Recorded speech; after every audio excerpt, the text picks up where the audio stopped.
Leanne as the CEO and founder of Everledger, as well as the chief entrepreneur of Queensland. But here's the other thing. We've just realized she's got another title. She is the head of GSD, Get Shit Done. And I'm on board with that. Welcome, Leanne. Hi, Sandra.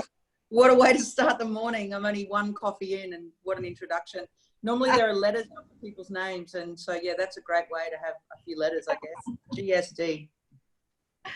Well, look, I would love for you to talk a bit about how you see the global supply chain world. Tell us a bit about Everledger. But before we kick off, I really want to talk about how we met, because you hold a special place in my heart. When I was at CME back in, I think it was 2015, it was a while ago, you met with us in London. You might have been one of the first blockchain companies that I ever met while sitting in my seat at CME. And I remember you showed up with your laptop and you talked about the diamond industry and blockchain, and I was just blown away.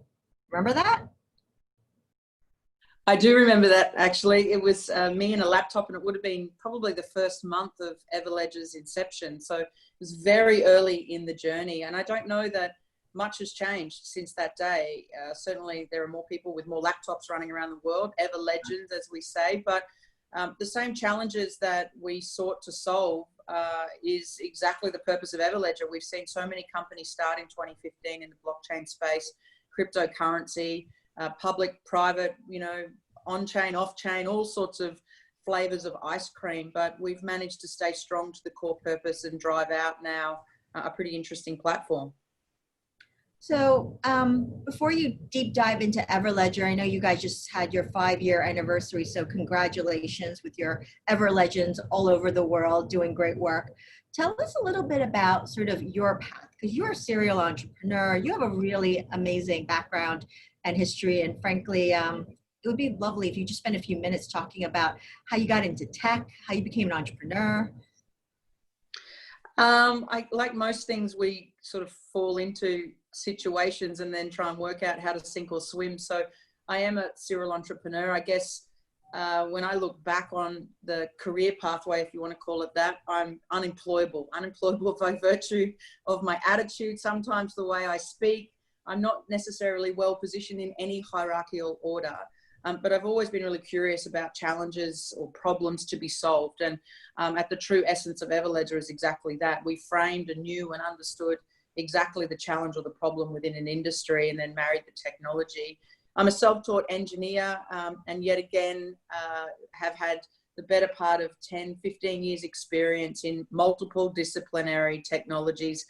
RFID in the mid-90s, which is radio frequency identification, was as exciting as blockchain was to the world in 2014, and yet we saw it not really fulfill its true purpose or potential. So that experience has sort of led on to a patchwork quilt of experience that's enabled me to be able to see the problem and the challenge for what it is, and then marry the technology, the potent power of that technology to that challenge. But it's all about the timing, I guess. To be a great entrepreneur, people talk about, is it raising capital, is it building a team, and all those are important. But unless you get the timing right, then you're either building something too early or you're building a team too big, and it's all about the timing. So to perfect timing is really the greatest gift that an entrepreneur can give itself, but it's also the greatest skill set that a great entrepreneur builds. Amazing, interesting. And in terms of where we are today, we can't ignore the fact that we have some pretty significant shifts in the world. And I'm not just talking about the pandemic, but certainly the pandemic is something that's affecting all of us. But with respect to where Everledger is in time right now, give us some insights into how you're seeing the global supply chain world and how Everledger is navigating, some of the challenges that we're seeing right now. So 3 major things occurred to me in the journey of Everledger. One, the founder of the company. Secondly, being appointed as a global chair for the World Economic Forum in advanced manufacturing, and of course on the Futures Council for blockchain and with circular economy. And the third is the as Queensland's chief entrepreneur. So it's a government role. So I hold an office in our state government here. Now, it's that spectral view or that kaleidoscope view that gives me the ability to see the global and local shifts and movements that are occurring. Right. And it also is really interesting when we think about where change occurs. Change occurs at the point of that concentric circle overlay. So public-private partnerships are needing to rethink the ways upon which the social contracts that we make as citizens to ourselves and our wider citizens. The fact that capitalism as it's in its finest form, that needs to be rethought, not just about shareholder value, but stakeholder value, and including people and planet as a part of that. So these are huge tectonic plate shifts that are occurring. And we know and understand what it means in the physicality of the world when a tectonic plate shifts. Cities literally fall into the oceans, and I guess from a social perspective, we're seeing those tectonic plate shifts now play out in various ways. And perhaps in some respects, the way upon which we work in a distributed form with distributed teams and this type of technology to bring truth, trust and transparency was always bound to be the new normal. So I do feel as though parts of the world are catching up to where we have all been operating, whether that be in the ways of working, because, we've always worked in a way that is distributed by nature. And now we've been forced upon us in the physicality of time to actually now sort of strengthen out and be that connective tissue across the globe, particularly with technology.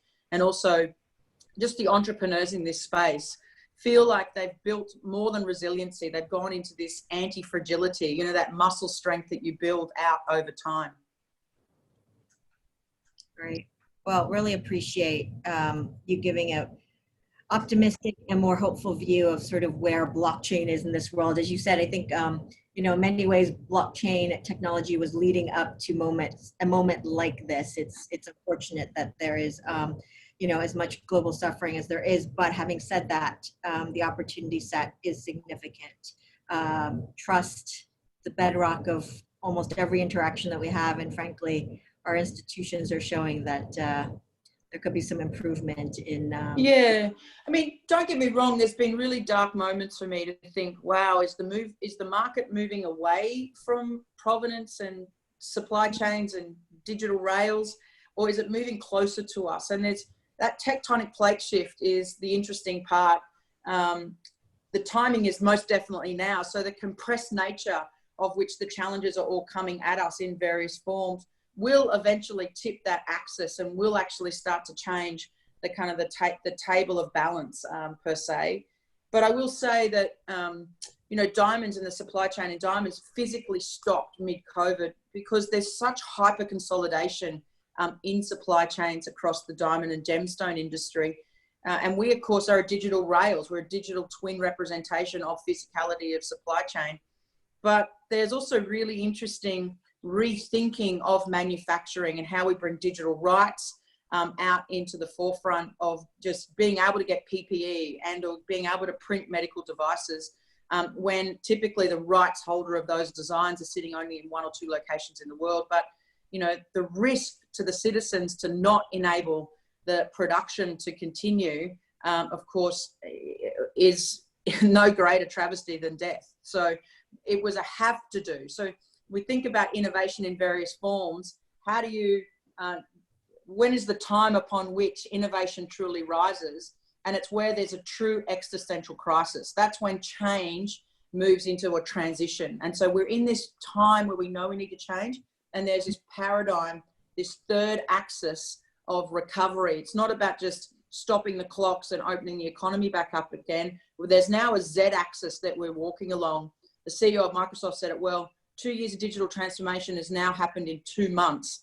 And the amount of engineering that's gone into getting even LinkedIn channels like this with Zoom, a strengthening of cybersecurity, that was a had to do. The existential crisis was faced.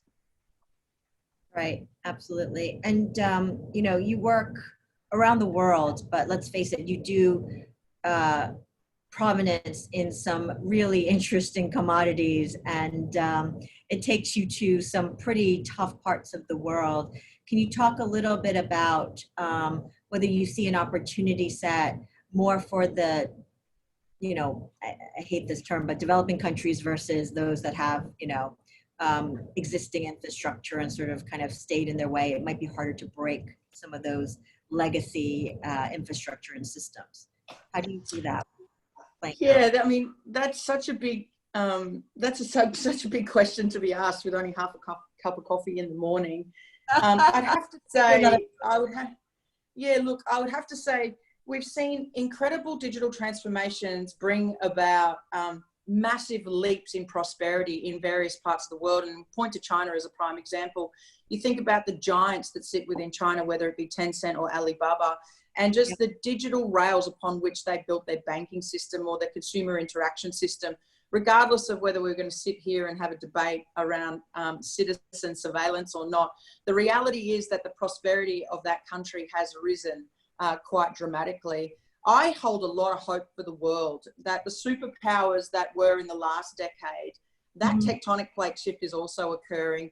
Watch out, for other sectors of the world. For example, Africa, when we think about ASEAN and the countries like Malaysia and Thailand and Singapore, this part in the belt of that part of the world, and even in Chile, to be able to leap over the legacy of systems, the legacy of policy, that truly is the change-making time that we're going to face. And on the backdrop of the power of the people that exist in these nations, it's quite outstanding. What this technology does, and we've proven it already with our work in Tanzania with gemstones, coloured gemstones, is the ability to be able to bring entirely origin markets that were once hidden, opaque, even conflicted, directly up into the source of value, whether that be the large luxury goods markets in Milan and Paris and even New York.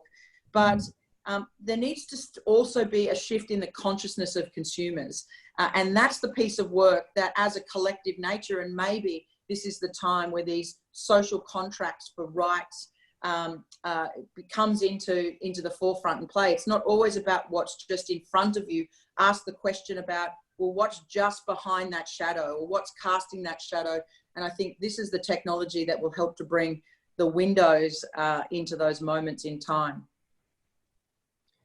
Absolutely. If I just go back to basics a little bit, because you mentioned circular economy and a couple different terms, and maybe for the audience, for the benefit of the audience, can you talk a bit about, in layman's terms, what does circular economy mean, and why should people want to embrace a circular economy? So the economics of the world, which came out of the Industrial Revolution, was production-based, manufacturing-centered, and it's take, make, and dispose. So I take it, I use it, and I throw it in the bin. The reality of the moment is we have so much finite resources, but the cost of waste is a huge externality, and it's externality cost that is not necessarily built into this product. What's built into this product is the first-time manufacturing cost, not necessarily the cost of the waste that it occurs. Right. In the rise of the last century, just at the turning of the 2020 clock, we saw a huge amount of concerns around climate and environment. The basics of the circular economy look to reuse, repurpose, and recycle. And what once could have been someone's waste could be the input to value. Now, what's really interesting about this is, would you ever think that the largest electronic manufacturers in the world, Dell, Apple, Microsoft, that they could be one of the biggest suppliers to the diamond and jewelry industry? And when I sort of said that 5 years ago, people looked at me and thought, yep, she's crazy again. There she goes with her crystal ball moments. But it's true, as we can strip out metals and minerals from wasteful devices like this, that can be the input stream into an entirely new different supply chain. So we have these really strange bedfellow moments that are being created, and they're quite exciting. On top of that, science in its own right is being disrupted. So, Moore's law is being disrupted, the principles of science. And when we start thinking about that, entirely new materials science is going to help to elevate and escalate what I start calling the movement from natural mining to urban mining. So as we start to think about what's in our bin, as we start to think about what's dug up and put into our landfills, that's urban mining. And some of the large mining companies in the world are already investing significant amount of capital in refinery processes. That was once just a dirty side business. Now It's become a real centrality to supply chain value. That's amazing. I think you've just blown my mind. I'm going to go through all my electronics now, see what I can run. Go dumpster diving. Go dumpster diving. You'll find all sorts of stuff in there. And Lord knows New York City's got a lot of those. So yeah. Maybe we should form a coalition to do that. I completely agree with you. I think there is something about looking at the world in a much more holistic way that we're going to be forced to do anyway. Can you talk a little bit about, your passion for sustainability and obviously the environment and the work that you've been doing, especially as a government official, to promote and to support that? Yeah, I mean, there is so much that is happening in the space of climate and environment. And to a certain extent, we've seen it on Hollywood-style pizzazz movies. And that's really been talking out for the better part of the last number of decades. Polar bears crying, penguins not having a home to go to.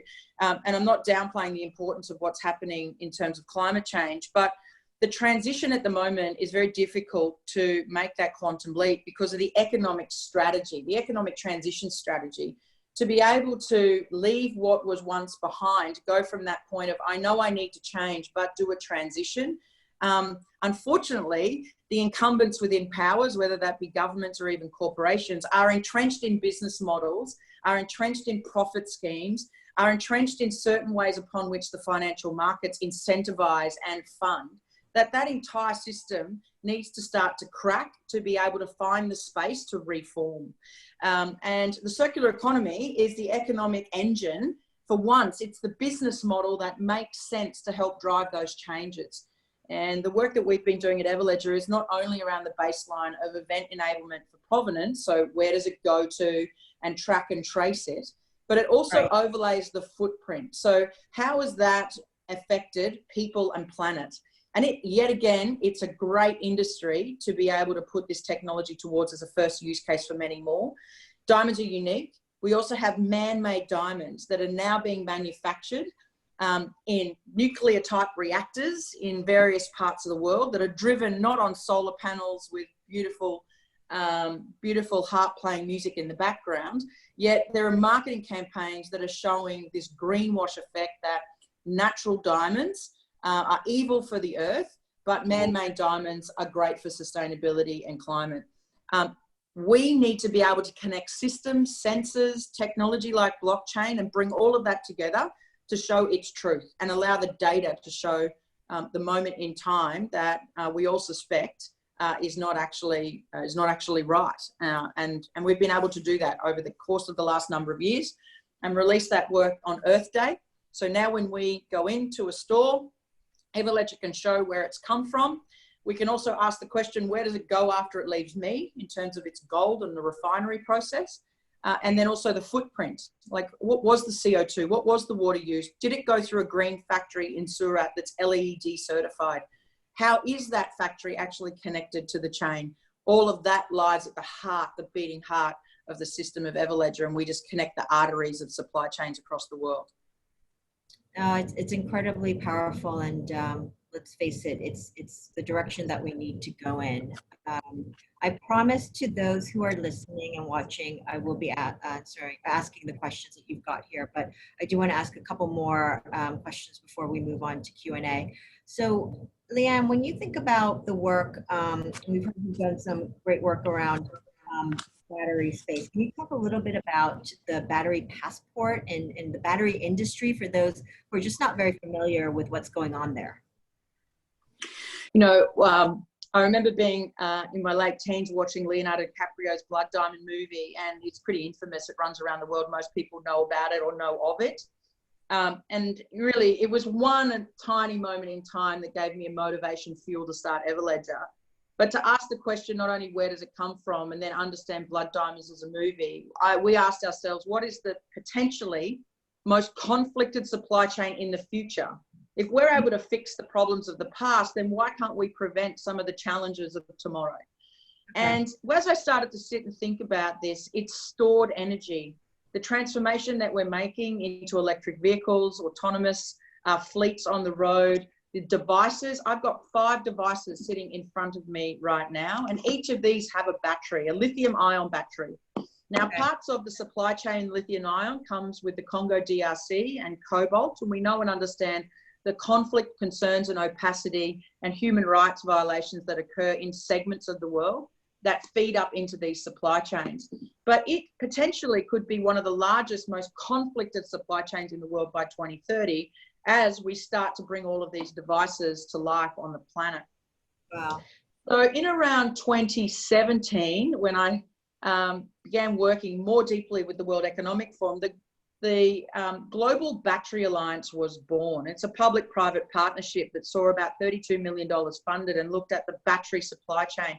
Not only traceability from the source for conflicted metals and minerals, which is the work that Everledger set out to do in its first year or so, but it also looked at how could innovation rethink batteries themselves. What type of new rare earths are able to be mined in countries like Australia as a prime example? Vanadium.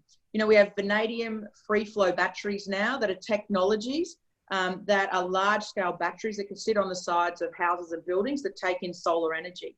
So there's 3 tiers of work or pillars of work, one in traceability. And we know and understand that a battery is not necessarily dead after its first time use. Like even when this only has a charge rate of 2 hours, and you know, those times you're like, oh, the battery's so dead, I'm just going to throw it out and get a new one. There's still life in that battery. There's really important metals and minerals. So how do we provide a passport and a traceability to not only the battery itself, but also the components within it? Now, as we start to see electric vehicles, they've got about a 10 to 20 year cycle, depending on the OEM manufacturer. But a battery that's used in a mobile device, so whether that be an electric vehicle or a bus, can actually be repurposed, banked up and put on the sides of buildings. So it's not only about what is the battery itself, but it's the use of the battery. And that gives a whole other overlay of risk. So therefore, insurance companies are really interested in this because they'll have to turn around and think about the declaration of risk of use. That is amazing. I mean, I'm thinking opportunity after opportunity after opportunity. Okay. Well, look, it's big. You know, the Department of Energy in the US, put out a battery challenge in both portables. So these types of lithium ion portable electronics, as well as in electric vehicles. And Everledger won that work, and we've begun continuing forward on that challenge. So too, in Australia, we know and understand we have a future batteries industry being built. This is $1 trillion opportunity for the globe, and blockchain is very well suited to help be one part of that industry solution.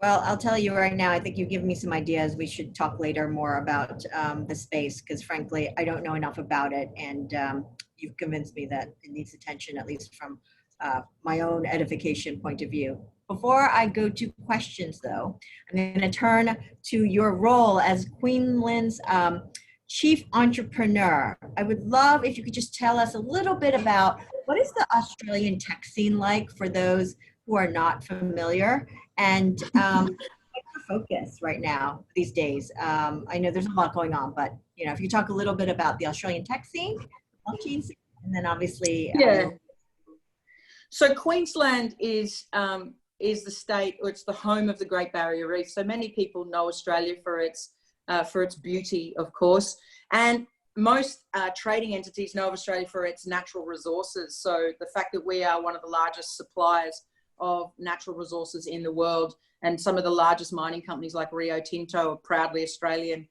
The tech scene here is really interesting.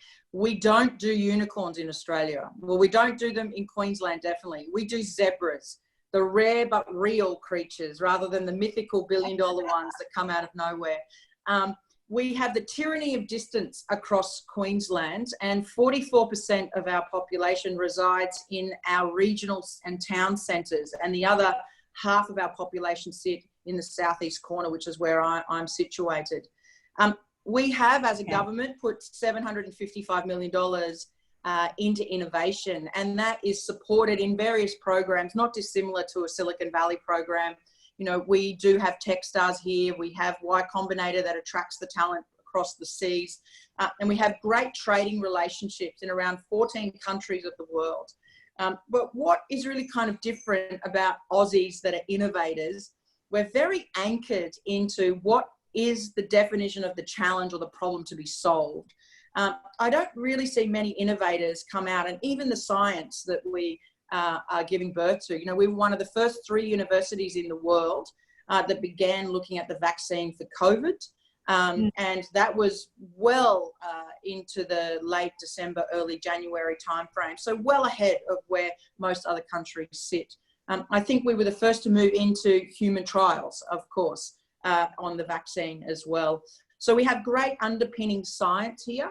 But I would say the thing that lets us down in Australia is we're a bloody long way away. So you've got to fly to get anywhere, at least a day to even get out of the country. It's too far to swim. We have a small population in comparison to the larger cities of the world.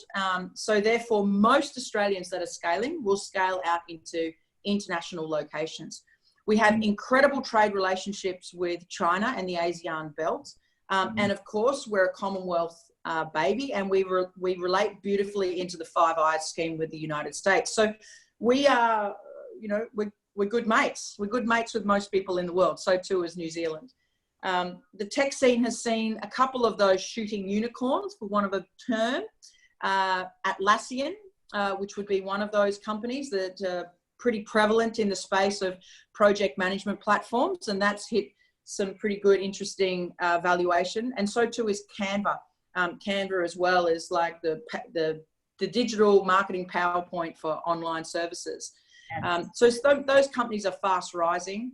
In Queensland, we're about 35,000 startups, entrepreneurs, innovators across the state. And my role in my government office is to be that connective tissue, to also look back into government and help to advise them on policies, grants, schemes, all sorts of work that needs to be done to keep our entrepreneurs riding and scaling out great companies. Fantastic. Well, really appreciate all that you're doing for Queensland, on top of, you know, how busy you are at Everledger and also at the World Economic Forum. So I'm going to take some questions here. Get ready. Okay. Got one from Manuel saying, talking about talent. Do you think there is actually enough talent and I guess skill set in blockchain for supply chain management? Do we think that there is a supply and demand issue around the actual talent needed in the space?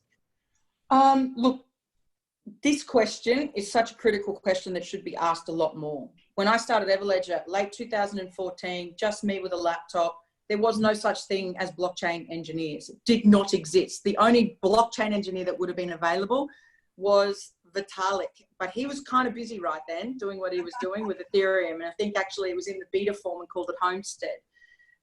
But because I'm an engineer, I was able to understand the componentries of the technologies that were put together. So I think this industry needs to understand and embrace a skills currency that is needed to help underpin and continuously underpin these emerging and evolving technologies. When we look at blockchain, we're like, right, there's database elements. We have incredible database engineers in the world. Cryptography, we have great cryptographers out of universities like the Turing Institute. So in the first year for Everledger, we recognized the skills components that were needed to build a bloody good blockchain team. And out of that, of course, we have fantastic blockchain engineers. Right. So the skills, there's jobs for the future, the career pathways, all that dialogue, I hope, is another one of the skills transitions that, the tectonic plate shifts that need to occur. We need to be thinking about people that have skills and the skills transitioning piece, that skills currency. So the quick answer is, I don't think we have a skills shortage. I think that we are trying to attract the wrong type of talent. We're trying to fish from a pond that is very shallow rather than building the bench strength through the expertise of those that have, 10 and 15 and 20 years engineering skills. This is an engineering feat, regardless of whether it's blockchain or not. And so we have great engineers. Seek out engineers. More importantly, STEM, science, technology, engineering, and maths. We put an E at the front of it, esteem. We need the entrepreneurial, the innovation logic to be running across this as well, particularly when we think about being CEOs and founders of blockchain companies. Do a far better job of researching a lot more upfront than just tinkering with the technology and deploying it and hope for the best. We know what it takes to build two-sided marketplaces, and we've seen companies in the world strive to trillion-dollar valuations. But this is far more complicated than building a two-sided marketplace, particularly when you think about provenance, because it's not just knowing your buyer and your seller, it's knowing your buyer's buyer, your buyer's buyer's buyer. You have to go right the way back. So it's a multi-dimensional platform, and that takes time. Agreed. Couldn't agree with you more. So we've got a lot of questions here. I'm going to try to, I like this one actually, from Anonymous. What part of this revolution are you most excited about? You talked a lot about tectonic shifts and changes that we're going through right now, but if you were to pick one element that excites you and gets you out of bed in the morning energized, what is it? Look, what's really interesting for me is with the exception of the science to help solve for the vaccine for COVID, most other problems we have in the world today, we have the technology to be able to solve for it. So what I'm most excited about is how we can bring a systemic change to society, the social contracts that we hold, the appreciation that we hold with planet. So shareholder to stakeholder, supply chains to value chains, natural mining to urban mining. Circular economy is a prime example of that. Distributed technologies like blockchain. That is what excites me. That world is a very different world. I'm 50, not far off 50. So will I see this by the time I get to a nursing home? I hope. Will my children get to see it by the time they are sitting in a chair like me? Damn straight. It's here. We're moving. World Wide Web, worldwide ledger. Let's hope that blockchain and our technologies and all of the magical work we've been doing in this industry becomes ubiquitous, right? That consumers click on these things, they don't even know that they're using blockchain. That's what we should be really striving for as a collective power. And then that change just happens so persuasively that it becomes the new normal. It is now. You have dovetailed into the next question I wanted to ask you, which is, if you're a young person, if you are that young person right now watching you talk about blockchain and the revolution of in the future, what would you say to someone who's actually beginning their journey, would like to figure out how to get into the supply chain side, especially? What advice do you have for that person? I would say you are sprinting a marathon, because the rate of change that's occurring in the world is quite rapid. And so it does take the ability to operate at different atmospheric levels of pressure, both physically and, of course, in a digital sense as well. So I would say learn how to pace and sprint a marathon. Secondly, build the skill sets around innovation logic. So know and understand how to team up or form teaming. It's an environment, of course, that helps to cluster in like a flock of birds that can coordinate to be able to solve for challenges. And I would say sit in, if you're very young, become a multi-hyphenate, make a pledge to lifelong learnings, and ensure that the skill sets that you build can become that patchwork quilt. Like, I'm a multi-hyphenate, I can software code. It's very clear that I know and understand the backdrop of how to build a business, run a business, and even more excitingly, exit a business. So become that lifelong pledge to learning, and be deliberate in becoming a multi-hyphenate, because in the multi-hyphenate world, you're able to bring together these experience sets and see a problem and a challenge and solution right there which is exactly what made us stand out as Everledger so early. Fantastic. Thank you for that. Oh, and employ women, more women. I will add Bring your mother into the business. Diversity all around. I would say getting people from different socioeconomic backgrounds as well as gender diversity.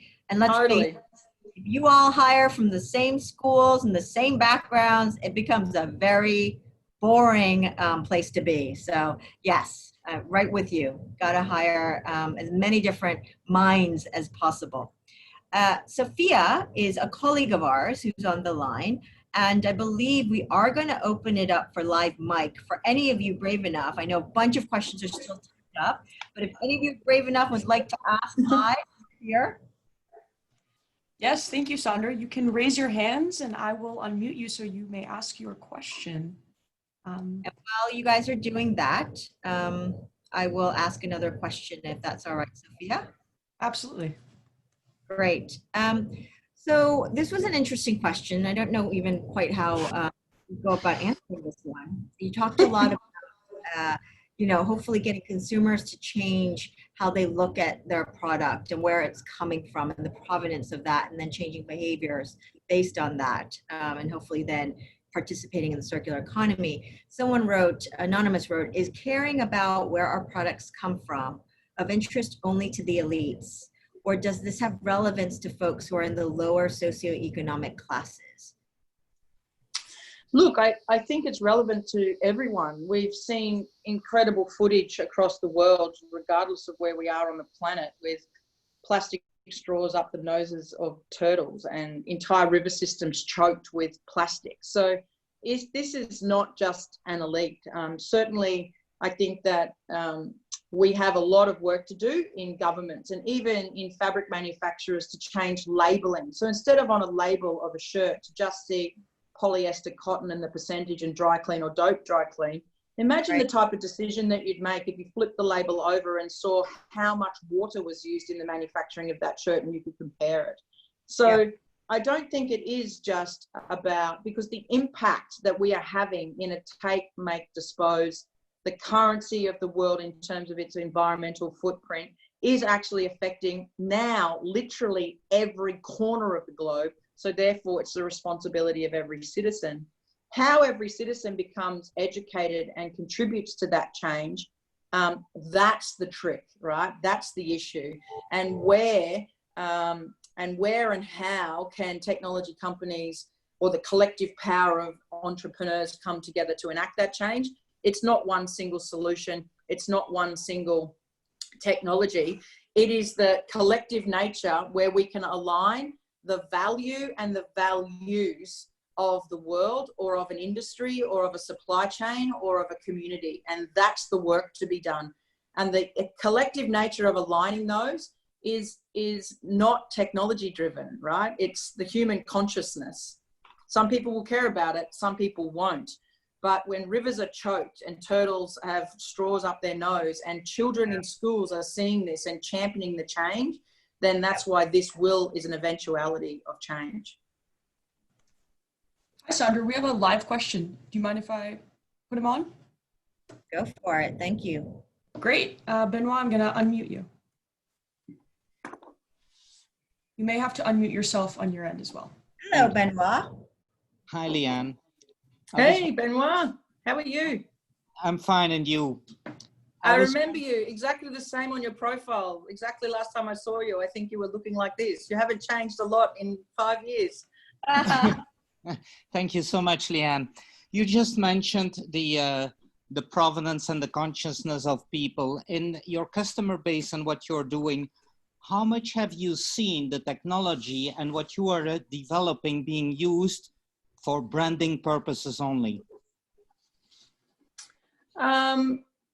It's an interesting question because parts of the governance backbone of the diamond and jewelry industry, as a prime example, is both a governance overlay of certification and an embedded brand in its own right. And, the GIA is the name of that entity. So I would say it's less about just brand alignment and more now than an acceptance of the transformation efforts that need to happen across the supply chain. Diamonds always seem to find their way across the world, regardless of whether COVID or not COVID. But the important factor is most of the certification, whether it be in government issuance or not, or in governance vehicles like certification laboratories, are still very large paper-based driven events. So we don't see other industries like the diamond industry where the governance certification is actually so deliberately connected to brand. They've typically been separated and very separated. But in this instance, you've actually seen an authoritative, scientific-based certification authority that is both a very strong front-facing retail brand. So one in the same will actually mean that you are lifting not only the standards of industry, but you're also getting brand penetration in ways that other industries probably can't get in the same shot. Great, thank you for that. And Sophia, if it's all right, I'm going to go to another text question just because we've got quite a few. Yes. There's one related to holding politicians more accountable with transparency. Good luck. Do you have any views on that? Daniel would like to know. You know what's really fascinating to me? I'll just dip back into the world of the US for a moment. But yeah, how interesting is it with your President Trump and the work that is now being undertaken by Twitter, by Snapchat, to bring a truth overlay to the commentary or the dialogue that is being that's being touted. And I think that's a really interesting place in the world where we have tech giants that now are becoming the regulator of the regulator per se. I would never have imagined that in my life and my form. The reality is that we have government elects. They're officials, right? They're elected by the mass of the people. So how do we make them accountable? We make them accountable in good, rigid governance environments and regulators, and that's why we have them. We can make them more accountable in terms of data. So how do we enable in a far better way this data to be made seen in a public sense and in a safe environment whilst respecting privacy? And then, look, the power of the vote, that's the reality of the moment. And there is a tipping point. This is starting to move and shift and form and reform. We've had 8 prime ministers in 8 years in Australia. Astonishing. Yeah, I mean, that's saying something. It's a system that is so badly broken, but there hasn't been a compression of time with such a heightened set of crises all occurring at once where that transition had to change. It's like we know it. It's like you're being in a bad marriage for 10 years. I've been there. You just sort of put up with it, hoping that change will occur until there's one great big moment in time. You're like, I'm done. I'm out of here. Forget it. Done. And I think to a certain extent, the collision of these crises coming together, climate leading into 2020, COVID, the issues now that we're facing right around the world with equality and fairness, all of that is coming together in a huge, compactful way. It is certainly a world of change right now. Sophia, interrupt me, but otherwise I'm going to keep going if you don't have any other live takers. It is a world of change. I think what we should pledge for is a decade of action. You know, that's the thing. Like, this is the year of change, but it's a decade of action that we need to commit to. At the beginning, you are our chief get shit done GSD, so follow your path. Yes, absolutely. No pressure. So, Leanne, you mentioned the importance of STEM. I think a lot of people are right with you there, but there are surely lots of people with humanities and arts backgrounds as well. Do they have a role in blockchain? Yeah, critically so. That's why I said we talk about STEM, STEM, but there's ESTEAM, where you take the A into arts and the E with entrepreneurship, and ESTEAM, what a great word. So that is actually what makes the harmonious movement. Most definitely arts is one of the biggest sectors that was hit here in Australia in COVID was the independent artist sector. And of course, there was very little digital platforms in place other than going into the grips and the hands of Spotify. So great, you know, we've seen many different, a company I remember so well, Simon Edhouse, launched BitTunes, and that looked at independent artists on the Bitcoin network. You know, this is an absolute turnkey point for artists across the world. And then we work in the provenance of art, the physicality of art in the great masters. So most definitely, that's why I was trying to word up esteem. Entrepreneurship, A for arts, let's change STEM. You guys heard it here. Don't call it STEM anymore. It's STEAM. I'm going to write an article next week for the government. It'll get published, and it's about being a STEMinist. So there you go. Well, there you go. All right, we'll look out for that. I really like that. Let's include everyone in this. I've got a question here. We're going to switch to the COVID situation because I think this is an important question. So when we think about food, we haven't talked a lot about food and agriculture and supply chain. Do you see anything that's going on in Australia or other parts of the world where you think, you know, where we are going to see acceleration of the food tracking provenance? Similar concept, you know, in light of the fact that people are seeing massive global stagnations on the food supply chain, and especially in the US. I mean, that's hit hard in certain sectors. Can you give us some thoughts around that, food, agriculture? Yeah, I can. So I think supply chains are looking at value chains and risk chains. And as we've had, from a government perspective, built incredible defence resiliency around supply chains, but most of that's been in ammunition, you know, frigates, flyers, what have you, helicopters. That kind of defensibility for the nation's security is less about protecting our borders and more so about ensuring that we have enough food, water and shelter. And so we're going to start to see really big government movements now, huge incentivizations, and it's already beginning in the US. We were on a call last night with advanced manufacturing leads in the world, and there's billions of dollars being poured into places like Michigan for them to now rebirth manufacturing centers. You know, once was the giants of automotive manufacturing, will now start to rethink. From an Australia perspective, you know, we are the food bowl for Asia. So there was a huge cry out. For whatever reason, the Aussies just bought all of our toilet paper went off. I don't understand why, when COVID is a respiratory disease, a virus, but for some reason we sold out of toilet paper in a pretty quick period of time. But as Australia, given that we're the food bowl for Asia, we can feed 7 times our own population. So we are a great big floating island, a tiny continent and a huge island. We closed our borders super quickly, so too did New Zealand. No one will go starving here in Australia because we can feed 7 times our population. Other parts of the world are so reliant upon food chains because they don't have the agricultural belts that we have here in Australia. What I did see in COVID was super interesting. Buying food in the midst of the crisis when we weren't exporting anything out to other parts of the world, the taste of our meats became better. Our seafood felt like it was so much more tastier.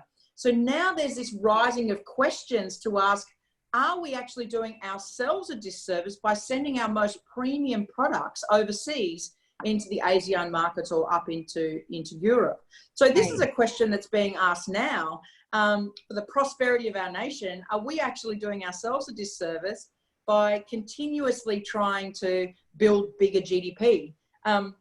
So most definitely supply chain security, risk chains, whether it be in medical or food, are going to be. It's not an if, it's a when, and the when is now. The issue that's missing is the how.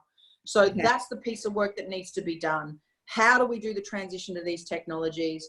What are those technologies and who's got it? We did a huge call out in the middle of this as a government and said, give us a blank canvas. We don't have blank checks, but we got big checks. But don't come with ideas. We need solutions, right? We don't need another fancy PowerPoint. We don't need an if, then, maybe, great vision. We need a solution. Show us the solution. We'll write a check. Amazing. Well, with that, the other side of this is someone would like to know, Deepak would like to know, what are the potential risks of using blockchain technology for supply chains? We talked a lot about the benefits. What are some of the issues or risks that we do need to consider when implementing this level of transparency and provenance to supply chains? The risk is that we only use blockchain. That's the risk to the supply chain, because blockchain alone won't solve for provenance. Blockchain alone won't provide for traceability with integrity. It needs to come together as a symphony of technologies with things like, in the diamond industry, diamonds are unique by their very nature. So there's various different sciences and scanning technologies that have been used for the majority of the time of industry. That has to be connected and captured into the chain. Most definitely data integrity. So the integrity of the data at its source needs to also be instantiated and have some oversight over it. I also think that we need to be careful in public-private chains, the balance between consensus, how that will work, the types of federated models that exist. Is there a slight tipping of powers in voting around the governance on chain? So I think that's a very careful line balance to draw. I wrote up and delivered a keynote at the OECD for blockchain last year and spoke very deeply around the risk of this. The risk is that we have had so many large companies understand the power of this technology, whether it be big banking and finance organizations, whether it be companies that are huge corporates, run into this space, but are they only just rebuilding on-chain a centralized power positioning? And I fear that the reality is that it is. The other thing that's just occurred is that Amazon, of course, have published its patent around provenance for e-commerce using blockchain. So I feel like it's an awakening, a moment of these giants, that, you know, things that we've been involved with for 5 years, that's clearly in the public domain space. Now they see a huge competitive advantage and are starting to wrap their legal arms around this and trying to, in whatever persuasive way, you know, use the patentable powers to block out the change. And that, to a certain extent, is not a healthy world to be in. No, and also further to that, I think someone alerted me to the fact that Visa recently had a patent awarded related to, you know, access to fiat currency or digital dollar, to that effect, which I would need to look at how that would work. But anyway, yes, the big institutions are certainly waking up to the power of blockchain. They certainly are. Let's see how defensible their patents can be. But in any event, yeah, agreed. You know, we should take some comfort in it, in that we're not the crazy ones with a crystal ball running around the world chanting and ranting about the future. It's clear that we were very early in our vision and the muscle strength being awarded to all of these efforts across this community. But I certainly remember the days when MySpace was the first to market, but just because you're first doesn't mean you're the first to scale. So this is really where the collective power of those that have been in the space long enough needs to say, right, how do we take the collective ecosystem, platform, marketplace, how do we create this? Because it's not about first in market, it's first to scale up, first to scale out. Absolutely. I'm right there with you. Absolutely. So that actually takes us to an interesting question from Anonymous here. What do you know now about the industry that you wish you had known when you started your blockchain journey many years ago? Learned worth mentioning? So Everledger is interesting.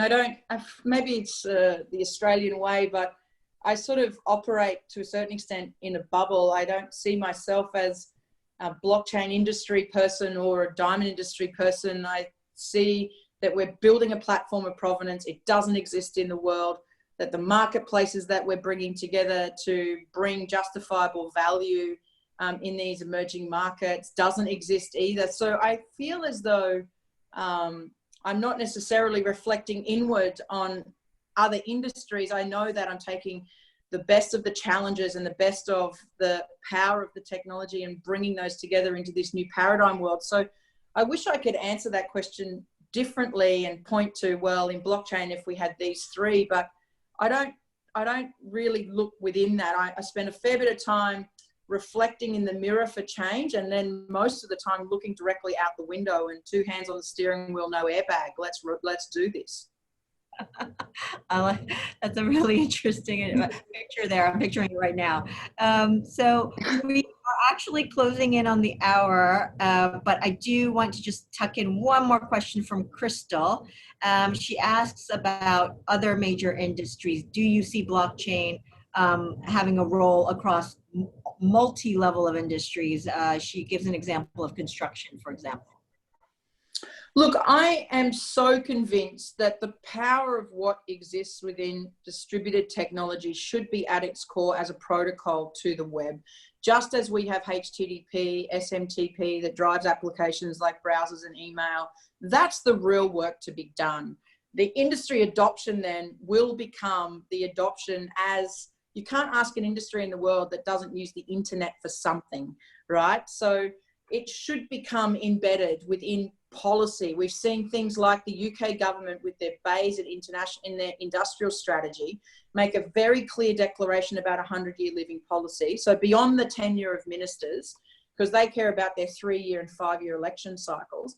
And they clearly said AI, artificial intelligence. So if you want public policy money to build a road, it's got to be informed up alongside artificial intelligence. We need that to be embedded within peak body industry guiding principles. We need it to be within schools and education. We need it to be within W3, right? We need those guys to be embedding this. And then all of a sudden, it is actually digitally ubiquitous. I believe it will get there. Tim Berners-Lee, sitting in W3, knows and understands what needs to be done, truly has reflected in the mirror around first generation internet principles. He knows this is the third generation of internet principles.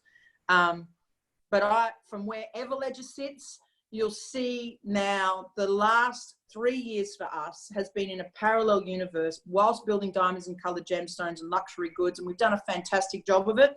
We care deeply about the planet. So we care about the economic principles of circular economy. When this is one, single-use plastic can go into the Great Barrier Reef. We can reuse and repurpose that, refine it, track it as a food-grade plastic tray. We can do the same thing with tires and enable that not just to be a lower form derivative and throw it into a road or put it into a kid's playground, but you can actually make new products out of that. That's the stuff that I think is really exciting. So not just where does it come from, but where does it go after it leaves me? And that's the big question that burns inside of us. I think what you've brought up is a whole nother discussion we need to have at a later date. And I really thank you for that, because we don't think enough about what after we're done with it, or what else can we repurpose with it or for it. So thank you very much, Leanne. Do you have any final parting words for us? Because we're already at the hour. Really apologies to those whose questions we did not get to, but we will send them over to Leanne, and hopefully the team can answer them. Yeah, I just must say you opened with the letters after my name of GSD, and that's certainly a hashtag, but let's say GSD, get stuff done for the SDGs, the Sustainable Development Goals. That brings together the principles of a unitedness and change, and that's really the source and the core effort of that social contract we have with each other, but also that stakeholder commitment to people and planet. So that might sound like I'm hugging a tree or patting a polar bear, but the reality is this is the decade for action, and this year has delivered change at a pretty astonishing rate. So for those of you that are sitting on your ass in New York and about to go to sleep, don't, because you've got a bit more work to do before you close your eyes tonight. Thanks very much for that, Leanne. I think if you all are not inspired, I don't know what will inspire you. So let's get stuff done with Leanne. Thanks very much. Have a good one. And Thanks, everyone.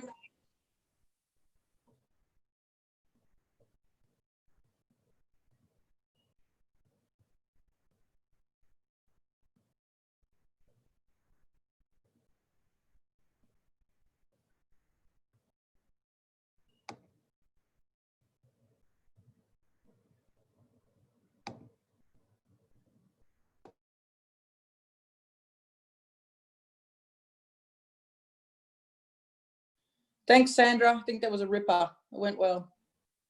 Thank you so much, Leanne. You have a good Yeah. day. Anytime, mate. See you later. Now I'm gonna work more. Rightio. Sleep well. Bye.